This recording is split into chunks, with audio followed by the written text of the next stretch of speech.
করবেন? বাদশাহ মানুষ তো এসে স্বর্ণের তসবি দিয়া তারপরে তসবি গুনতো, মৃত্যু মৃত্যু মৃত্যু। অনেক দিন হয়ে গেল, দিলের পরিবর্তন হয় না। হুজুরকে ডাকলো, তাই হুজুর আমার দিলের পরিবর্তন হয় না। বলে আপনি কিভাবে মৃত্যু স্মরণ করেন? বলে আমি স্বর্ণের দানা দিয়া তসবি বানাইছি, মৃত্যু মৃত্যু তসবি জানি, কিন্তু আমার দিলের পরিবর্তন হয় না। বলে আপনি চলে যান, আপনার দরবারে আমি আসবো। বাদশাহের দরবারে হুজুর চলে গেল, গিয়া বলে বাদশাহ, আপনার যে গদি, এই গদিতে বসে আমি যা আদেশ করবো এটা কি পালন করা হবে?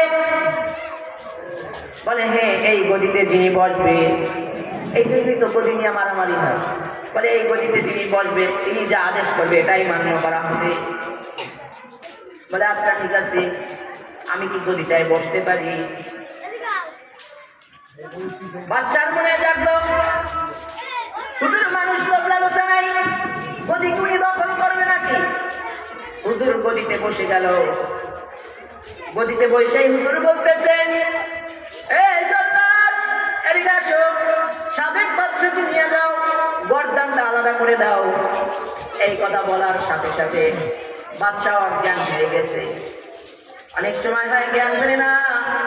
বাদশাহ জল্লাদকে বলে, জল্লাদ তার কানের কাছে গিয়া বলো তার উপরে যে মৃত্যুর পরোয়ানা জারি করা হয়েছে এটা উঠাই নেওয়া হয়েছে। এটা বলতেই আবার বাদশার জ্ঞান ফিরে গেল। এবার হুজুর জিজ্ঞাসা করে, বাদশাহ অজ্ঞান হইলেন কেন? বলে যখন বলা হয়েছে গর্দান আলাদা করো, এতদিন ওই গদিতে পয়সা আমি অর্ডার দিচ্ছি আর বহুত মানুষের গর্দান আলাদা হয়েছে, কিন্তু আজ যখন আপনি ওখানে বসে অর্ডার করেছেন আমি কনফার্ম হয়ে গেছি যে আমার গর্দান আলাদা হয়ে যাবে। এই ভয়ে আমি অজ্ঞান হয়ে পড়েছি।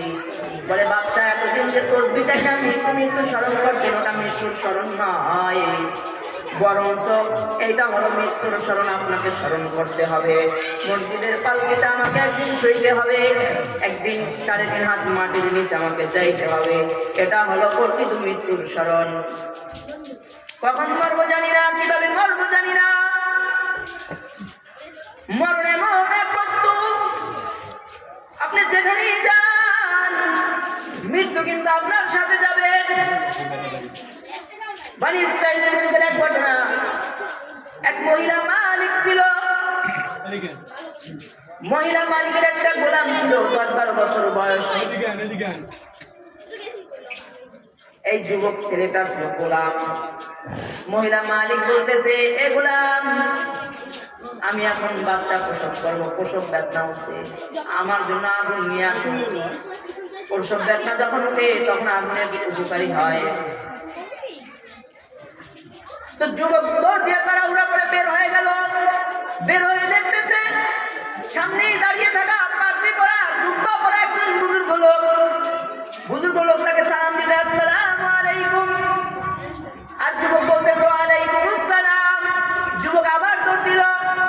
বুজুর্গ বলে, এই যুবক কই যাও, কই যাও, দাঁড়াও। বলে কি বলবেন বলেন? বলে এত তাড়াহুড়া করে কই যাও? বলে আমার মনিব বাচ্চা প্রসব করবে, তার জন্য জানতে চাই। বুজুর্গ বলতেছে, তোমার মনিব যে বাচ্চা প্রসব করবে ওটা ছেলে না মেয়ে? বলে মেয়ে। বুজুর্গ বলে, জানো রে যুবক, যে কন্যা সন্তানটা বাঁচানোর জন্য আগুন আনতে বের হয়ে গেছে, জানো এই কন্যা সন্তানটা বড় হয়ে কি করবে জানো? বলে না, জানি না। বলে এই কন্যা সন্তানটা 100 যুবকের চরিত্র নষ্ট করবে, 100 যুবকের সাথে জেনা ব্যভিচারে লিপ্ত হবে। আর এই কন্যা সন্তানটাকে তুমি মারতে পারবে না। কন্যা সন্তানটার মৃত্যু হবে মাকড়সার কারণে। কিন্তু যুবকের রাগ আর থামে না, 100 যুবকের সাথে জেনা করবে, ওরে তো রাখবই না। এই বইলা নিজে নিজের কোমর থেকে ছুরি বাইর করছে। ছুরি বাইর কইরা মাত্র বাচ্চা জন্ম হয়েছে, এই মাত্র বাচ্চাটা জন্ম হয়েছে, এই কন্যা সন্তানের পেটের ভিতর ছুরি মেরে দিছে। পেটের ভিতরে ছুরি মারার সাথে সাথে নারী বুড়ি বের হয়ে গেছে। যুবক এবার চিন্তা করতেছে, হায় হায় কি করলাম, নিষ্পাপ একটা বাচ্চার পেটে ছুরি মারলাম। মানুষ যদি বলে কেন ছুরি মারছো, তাহলে বুজুর্গ লোকের কথা বলবো, গিয়া দেখি বুজুর্গ সাক্ষী পায় কিনা। সামনে গিয়া দেখলো বুজুর্গ লোক সাক্ষী আর নাই। এবার তো যুবক চিন্তায় পড়ে গেল, বলে আমি যদি বলি 100 যুবকের চরিত্র নষ্ট করবে এই জন্য মারছি, মানুষ তো আমায় বিশ্বাস করবে না। যুবক এই জায়গা থেকে পলায়ন করলো, শত শত দূরে চলে গেল, শত শত দূরে চলে গেল, শত মাইল দূরে চলে গেল। আর এই দিক দিয়ে আল্লাহ কালাম না করে গুলি মারলেই কি মানুষ মরে নাকি, গুলি মারলেই কি মানুষ মরে নাকি? আল্লাহ যদি বাঁচায় রাখে তাহলে তাকে গুলি হাজার হাজার লাখ লাখ গুলি করলেও মারা যায় না। এই জন্যই তো এই মাহফিলের ইন্তেজামে একটা কমিটি ছিল, নাম ছিল ইব্রাহিম। তার বুকটা পেটে দিয়া, বুকটাকে ঝাঁঝরা করে দিয়া শহীদ হয়ে গেছে 13 সালে। যারা প্রকৃতপক্ষে মৃত্যুর স্মরণ যাদের ভিতরে থাকে, মৃত্যুকে যারা ভয় করে না, এরা জালেমের সামনে মাথা বুক সব পেতে দিয়ে পুড়ে দিতে চায়। আর যারা বিড়ালের মতো বেঁচে থাকে, জালেম হয়ে বেঁচে থাকে, এই বেঁচে থাকা নয়। ঠিক ইন্নাল্লাহা ইনদাহু ইলমুস সাআহ ওয়া ইউনাজ্জিলুল গায়থ ওয়া ইয়ালামু মা ফিল আরহাম ওয়া মা তাদরি নাফসুম মাযা তাকসিবু গাদা ওয়া মা তাদরি নাফসুম বিআইয়ি আরদিন তামুত ইন্নাল্লাহা আলীমুন খাবীর। কুরআন বলে 5টা জিনিসের এমন ইলম আছে যে 5টা জিনিসের ইলম এক আল্লাহ বাদে আর কোনো কাউকে দেওয়া হয় নাই। এই জ্ঞানটা স্বয়ং দুনিয়ার যত ইলম আছে সকল ইলমের ভান্ডার মুহাম্মাদুর রাসূলুল্লাহ সাল্লাল্লাহু আলাইহি ওয়াসাল্লাম এই 5 জিনিসের ইলম পায় নাই। বলে 5 জিনিস কি? বলে ইন্নাল্লাহা ইনদাহু ইলমুস সাআহ, কিয়ামত কখন হবে একমাত্র আল্লাহ জানে। ওয়া ইউনাজ্জিলুল গায়থ, বৃষ্টি কখন হবে আল্লাহ জানে। ওয়া ইয়ালামু মা ফিল আরহাম, নারীর গর্ভে পুরুষের নাপাক পানিটা ছেলে হবে না মেয়ে হবে, এটা একমাত্র আল্লাহ জানে। কালকে আপনি রিজিক কি খাবেন, আপনার খাবার কি হবে, এটা একমাত্র আল্লাহ জানে। কখন আপনার মরণ হবে, কোথায় আপনার মরণ হবে, এটা একমাত্র আল্লাহ জানে, দুনিয়ার আর কেউ জানে না। তারপরে ওই যে যুবক ছুরি মারছে পেটের ভিতর, কারণ কার কখন মরণ হবে এটা একমাত্র আল্লাহ জানে, দুনিয়ার কেউ জানে না। ছুরি তো মারছে, মা অসুস্থ মা তার সন্তানের পেটটা সুই সুতা দিয়ে সেলাই কইরা দিছে, সেলাই করার কারণে বাচ্চাটা জীবিত হয়ে গেছে। যুবক তো অনেক দূর চলে গেছিল পালাইয়া, যুবক হয়ে গেছে, বিভিন্ন রকমের টাকা পয়সা ইনকাম করছে, জিরো থেকে হিরো হয়ে গেছে, বাড়ি অট্টালিকা করছে, বিশাল রাজপ্রাসাদ তৈরি করছে, মা বাবার কাছে চিঠি পাঠাইছে, মা বাবা জীবনে টাকা পয়সা অনেক কামাইছি, আমার জন্য এলাকার সবচেয়ে সুন্দরী মেয়ের সাথে বিবাহের ব্যবস্থা করবা। বলে যাকে পেশাদের সাথে মানায়। ঠিক বিবাহ বন্ধন হয়ে গেল, বাসর ঘরে স্বামী স্ত্রী যখন একসাথে হইল, স্ত্রীর পেটের ভিতরে একটা কাটা দাগ দেখা যায়। স্বামী জিজ্ঞাসা করে, ও বিবি এই কাটা দাগটা কিসের, তুমি কি কোনো অ্যাক্সিডেন্ট করছিলে নাকি? বলে না, আমি কোনো অ্যাক্সিডেন্ট করি নাই, এক জালেম যুবক আমি যখন জন্মগ্রহণ করেছি আমার পেটের ভিতরে ছুরি মাইরা পালায় গেছে আমার মায়ের এক গোলাম। যুবক বলে, ও বিবি তুমি যদি সেই কন্যাই হয়ে থাকো যে কন্যাটা দুনিয়ায় আসার সাথে সাথে তার পেটের মধ্যে ছুরি মারা হয়েছে, তুমি যদি সেই কন্যাই হয়ে থাকো তাহলে শোনো, তোমার পেটে যে ছুরি মারছে সেই গোলামটা ছিলাম আমি। এবার বলে কেন ছুরি মারছি জানো? বলে কেন মারছেন? বলে আমি এক বুজুর্গের কাছে শুনছি তুমি 100 যুবকের সাথে জেনা করবা, এই 100 যুবকের সাথে জেনা করবা, এই জন্য তোমার পেটে ছুরি মারছি। বলে তাই নাকি? বলে হ্যাঁ। বলে তুমি কি করছো? বলে হ্যাঁ করেছি। 100 যুবকের চরিত্র নষ্ট করেছে, 100 যুবকের সাথে জেনা করেছে। এবার স্বামী বলে এখন আমি তোমাকে মারবো না, কেননা তোমার ভবিষ্যৎবাণী আমি আর একটা জানি, তোমার মৃত্যু হবে একটা মাকড়সার মাধ্যমে। এখন তো মহিলার ভিতরে ভয় ঢুকে গেছে, দেখ সাধু মুখের সাথে জেনা করবে, এটা সত্যি হয়ে গেছে, তাহলে মাকড়সার মাধ্যমে মরণ হবে। এবার বলে স্বামী, আপনাকে তো আল্লাহ টাকা পয়সা কম দেয় নাই, আমিও তো তওবা করেছি, আমার জন্য এমন একটা ঘর তৈরি করেন যে ঘরের ভিতরে মাকড়সা ঢুকতে পারে না। ঠিক এমন একটা ঘর তৈরি করেছে, এমন একটা ঘর তৈরি করেছে, কাছের ঘর বানাইছে যে ঘরের ভিতর পিপিলিকাও ঢুকতে পারে না। একদিন স্বামী স্ত্রী ঘুম থেকে সকালবেলা উঠে দেখে ছাদের উপরে মাকড়সা দেখা যায়।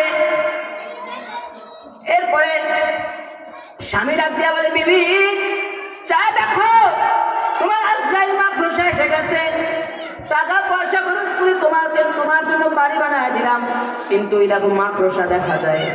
স্ত্রী বলে, আইছে, জীবনে এমন মাকড়সা কত মারলাম, আর এই মাকড়সা নাকি আমার জীবন নিবে, এই মাকড়সা নাকি আজরাইল মাকড়সা। স্বামী আর কি বলে, এই কথা বলার কারণে রাগের কারণে লাঠি দিয়ে মাকড়সাকে পিটাইছে, পিটায় রাগের কারণে নিচে ফলায়া তারপরে পায়ের গোড়ালি দিয়া পিষতেছে। এমন অবস্থায় মাকড়সার ভিতর থেকে বিষ বের হয়, সেটা ওই মহিলার গোড়ালির ভিতর চলে যায়। বলা হয় এত বিষাক্ত কাঁটা ছিল যে জাগায় সাথে সাথে মারা যায়। মরণ থেকে যতই পালাও, মরণ থেকে যতই পালাও, মরণ তোমায় লইবে গিরি। যদিও শুধু আকাশ মানে পালাও সেটাই লাগাইছি, মরণ থেকে যতই পালাও, মরণ তোমায় লইবে গিরি। যদিও শুধু আকাশ মানে পালাও সেটাই লাগাইছি। মৃত্যু থেকে পালায়া যদি আসমানে পলায়ন করে, আজরাইল আসমানও কিনে মৃত্যু থেকে পালায়া যদি মাটির নিচে লুকায়, আজরাইল মাটির নিচেও যেতে পারে। বদকারের মৃত্যু বড় কঠিন, আর নেককারদের মৃত্যু বড় সহজ। বদকারের মৃত্যু হয় আজরাইল ভয়ঙ্কর রূপে আইসা তারপরে মৃত্যু দেয়, আর নেককারদের বড় আহসানের সাথে মরণ দেয়। নেককারদের বড় আহসানের সাথে মরণ দেয়।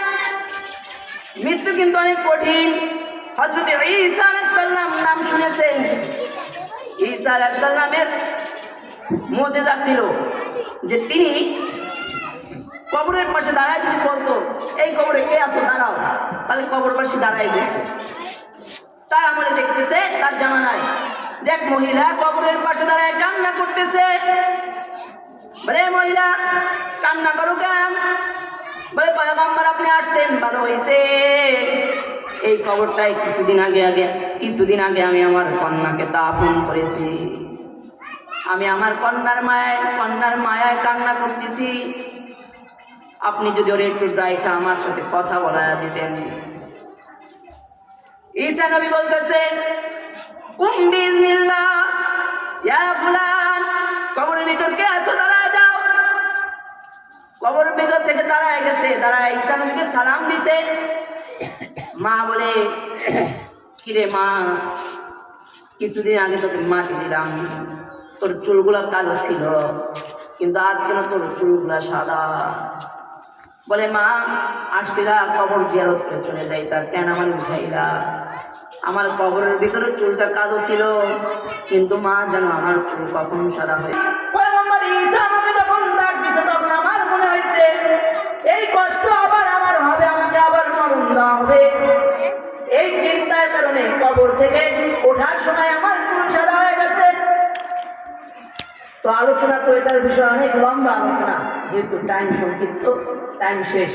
আল্লাহ তাআলা আমাদের সকলকে সব সময় সদা সর্বদা ইত্তাকুল্লাহ, আল্লাহর ভয় এবং মৃত্যুর স্মরণ রাখার তৌফিক দেন। আল্লাহ রাসূল বলে মৃত্যুর স্মরণ কাকে বলে জানো? মৃত্যুর স্মরণ কিভাবে করবা জানো?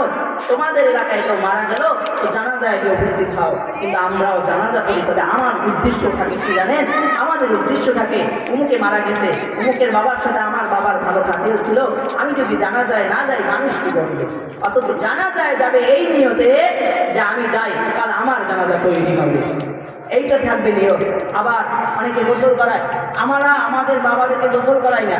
এলাকায় এখন যেটা ব্যবসা হয়ে গেছে, এলাকায় 2 জন থাকে 3 জন থাকে, এরা গোসল করায়। অথচ আল্লাহর রাসূল বলে মৃত্যু ব্যক্তি মারা গেছে, এদের গোসল করাও, এদের গোসল করাও। কিন্তু এখন এমন এক জামানা আসছে, এলাকার 1 জন 2 জন 3 জন থাকে, এরা গোসল করে আর এরা তসবিহ টানে, মরে না কেন আর একটা আমি বাইসে থাকি আর একটা মরুক, তারই তো গোসল করায় কিছু টাকা পাই। কিন্তু না, আপনার সন্তান মারা গেছে আপনি গোসল করান, কন্যা মারা গেছে মা গোসল করাবে, মা মারা গেছে কন্যা গোসল করাবে। বলা হয় এই গোসল করাইলে ওই হাত 40 দিন আর গুনাহ করতে পারে না। আল্লাহু আকবার। এবং যারা গোসল করায় অনেক সময় অনেক গোসলদাতা বের হয়ে পড়ে যায়, পায়খানা করে দেয়, প্রস্রাব করে দেয় মৃত্যুর যন্ত্রণার কারণে। বলা হয় তখন বোঝা যায় যেটা জাহান্নামী আর জান্নাতি। বলা হয় ওই দোষগুলো যদি গোপন রাখে, আল্লাহ তাআলা হাসরের ময়দানে গোসলদাতার 70টা দোষ গোপন রাখবে। সুবহানাল্লাহ। তো আল্লাহ তাআলা আমাদেরকে সকলকে সর্বদা আল্লাহর ভয় এবং মৃত্যুর স্মরণ রাখার তৌফিক দেন। যদি কোনো মুসলমানের ভিতরে এই 2টা জিনিস থাকে, আমি আশাবাদী এই মুসলমান আর গুনাহ করতে পারে না। যেটুকু কথা বলা হয়েছে সকলকে আমল করার তৌফিক দান করুন।